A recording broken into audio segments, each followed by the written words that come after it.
So in this goal, what we're going to do is we're going to go ahead and create our first newsletter. Now, here is the newsletter publication that we set up. And remember that we decided it needed to be sent out Monday, Wednesday, and Friday. Okay, so I'm on my publications right now. But if I were to come over to the dashboard, notice it's telling me that there is a newsletter missing. And here's the reason why. As I'm shooting this video, you can see in the bottom right corner of my screen, it is Wednesday. So it knows that this newsletter is supposed to go out today, but it's missing. And so the way this software works is it's going to give you a chance to go build out that newsletter really quick if you don't have one queued up so that you're able to send it out. Okay? But for right now, let's come over here to my publications. And all you're going to do is come over here and click on these three little dots here, and you're going to say Add Newsletter. And now that you've done that, notice that you're now inside of a new admin portal, and you can see that you've got your logo here and everything else.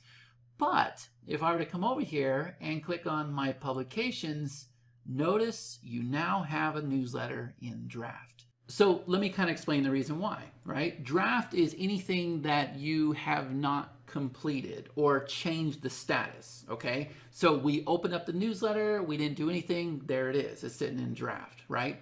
Next, let's talk about approved, because this is the most important one, okay? So we already know that DIY projects is supposed to go out Monday, Wednesday, and Friday. So today is Wednesday, we saw the blank placeholder on the dashboard, but if I had one approved, then it would pull the next approval into the dashboard.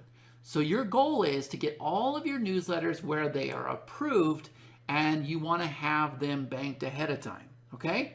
Next, we have need approval. So if you have somebody else that's building out your newsletters and you want to have final say, then you could go ahead and go into all the ones that need approval just by clicking on these links here, and you could either move them to approved or you could move them to revised, okay?